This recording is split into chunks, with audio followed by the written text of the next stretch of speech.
What you cooking? Same thing I've been cooking the past 15 years with the hope of poisoning you. Ain't working so well. Not yet. I'll be honest, though. Tastes bad enough to kill a man. I never was much of a cook, but I did try to be a good wife. And you have been. Given what we was and what we came from, I think we've gone and done okay. I look at Jack, I look at him, and I think we've been blessed. Maybe he can be something more. He's a good kid. He can be whatever he wants to be. He ain't gonna be no frontier gunslinger killing and running those gang, though. That way's over. Railroads and government and motor cars and everything gone and done away with all that. And he ain't gonna marry no orphaned working girl running with a bunch of hucksters, neither. If he meets one like you, I hope he'll marry her. Stop. For an illiterate gunslinger, you sure know how to make a girl blush. God damn crows! John! You have got to go deal with them.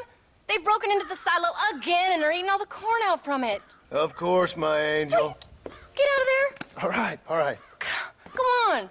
Scat. Shh.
John, we got a telegram from some lady friend of yours, a Bonnie something or other.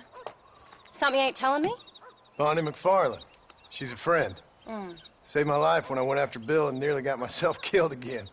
Oh, now you two's in the habit of sending each other letters. How very nice. It weren't nothing like that.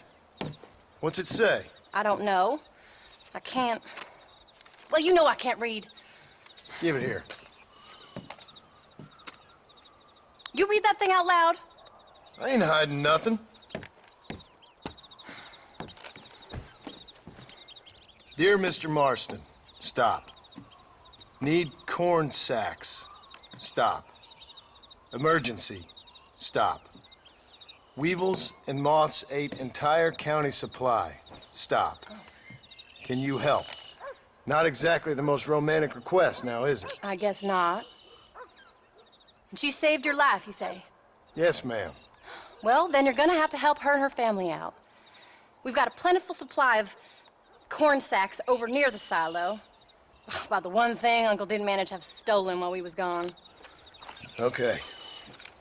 Hurry back, John. And John, what's she like? You know. A little bit like you, I guess. She's a woman in a man's world.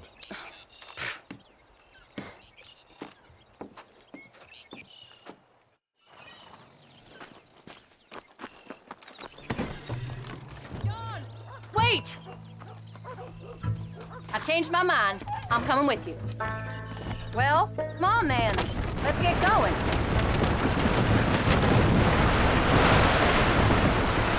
I don't think I can let you go off again without me. Fair enough. I'm glad of the company. You only had to ask. Ask?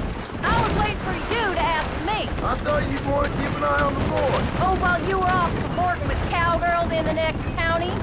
I don't think so, John Martson. Aren't we headed for Hennigan's instead? You only just got home. That Jack has seen enough of me for a lifetime. So, is she married? It's Bonnie McFarlane. No. What does she look like? I don't know. Pretty normal, I suppose. Normal? What? Normal like me? No. Normal as in 2 eyes, mouth, nose, that kind of normal. Besides, ain't no woman fine as you. A little flattery. Now we're finally getting somewhere. If you find yourself in a hole.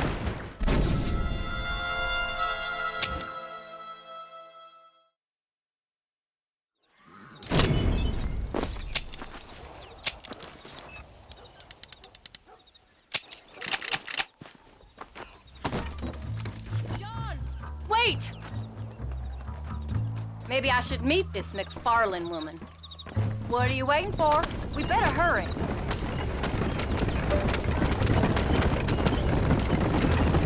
I don't think I can let you go off again without me. Fair enough. I'm glad of the company. You only had to ask. Ask? I was waiting for you to ask me. I thought you'd want to keep an eye on the boy. Oh, while you were off cavorting with cowgirls in the next county? I don't think so, John Martson. You only just got home. That Jack's seen enough of me for a lifetime. So, is she married? This Bonnie McFarlane. No. What does she look like? I don't know. Pretty normal, I suppose. Normal? What? Normal like me? No. Normal as in 2 eyes, mouth, nose, that kind of normal. Besides, ain't no woman fine as you. A little flattery. Now we're finally getting somewhere. If you find yourself in a hole, the first thing to do is stop digging. Another pearl of wisdom from John Martson. I sure do miss those. I never took you for the jealous type, Abigail. I ain't jealous so much as curious. You heard what she wrote. It's just some corn. She saved my life, and she was decent enough to me, so I owe her this much at least. How did she save your life anyway? She found me half dead on the side of the road and took me to the doctor. Most folks would have left me there. Half dead from what? Bill didn't take so kindly to me visiting unannounced. Bill never did like surprises. How was he? Same as he was when we left. Angry and dumb. Taking his revenge out on the world. People down there was really scared of him. Of Bill? You gotta be kidding me. He was almost frightening if he was afraid of dumb fools. Bill weren't so bad, but when Dutch went crazy, Bill took it hard. For a while, we all thought we'd found something right. A better way to live, but it was just a lie. Oh, you thought before they did. Maybe. But they was still kind of a family. A family that left you for dead. You knew the truth, John, and they hated you for it. Where did they take you? Who? Those government bastards. Where did they hold you and Jack? I ain't sure. They kept our eyes covered there and back. Can't have been too far from here, though. They treat you right? It ain't the first time I've had a gun to my head, John. You're forgetting your marriage proposal. I thought they was in a rush for this corn. Very funny. No, they learned pretty quick what would happen if they laid a finger on me. You really are a strange man. Sons of bitches. It wasn't them or being there. I didn't care about that. I've been in far worse situations. It was the waiting. I didn't know if you was coming back. Of course I was coming back. You were only supposed to be gone for a couple of days. We don't have time to stop, John. It took longer than I thought. The only thing Bill and Dutch was ever any good at was not getting caught. Crack that whip, John, or we'll never get there. I started thinking you'd gone back to them.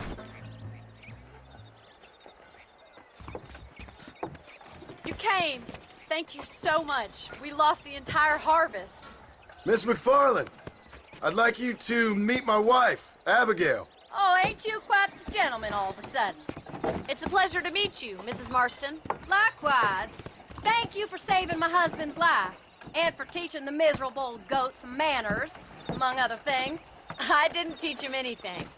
I know better than to try to change a man. You should meet my father. Oh, people can change, Miss McFarland.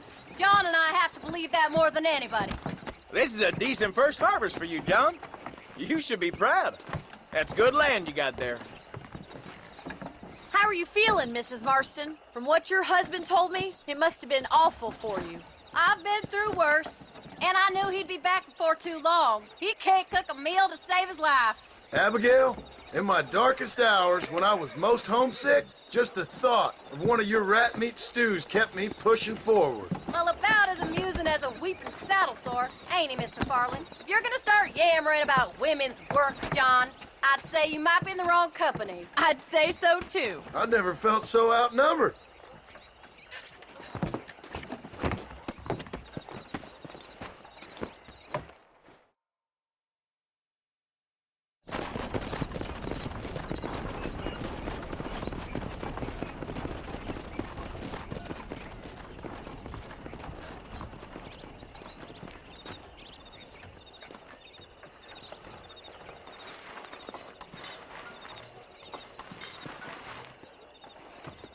Ma'am?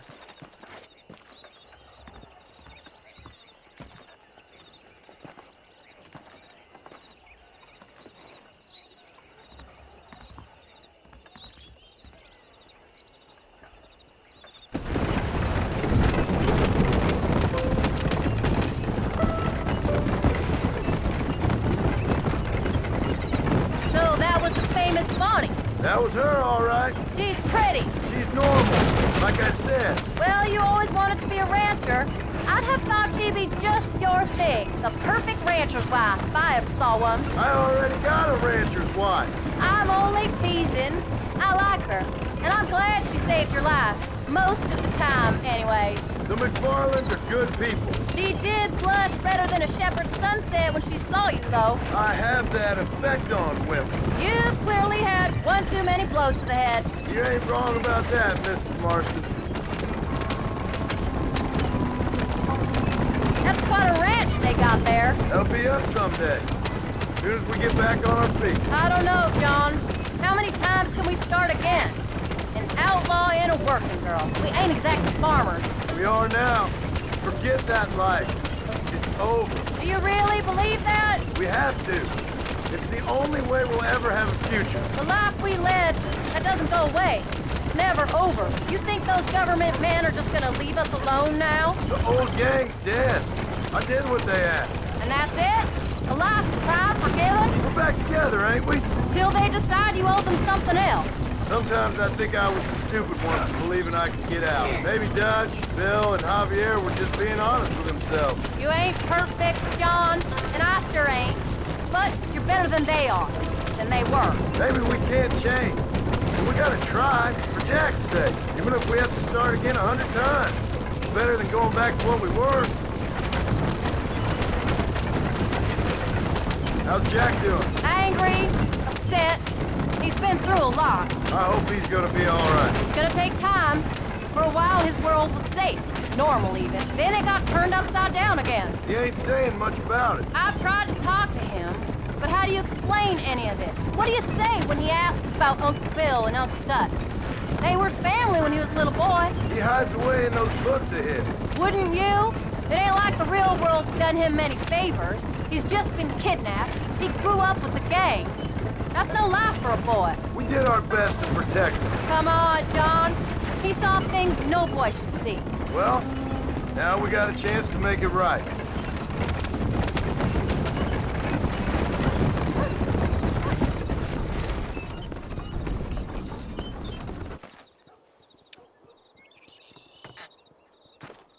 We did good today, John.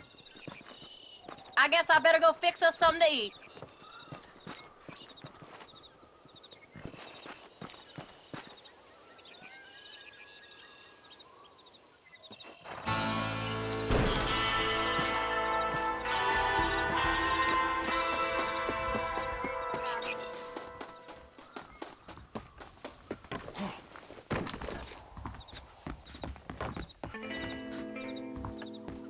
How do you do?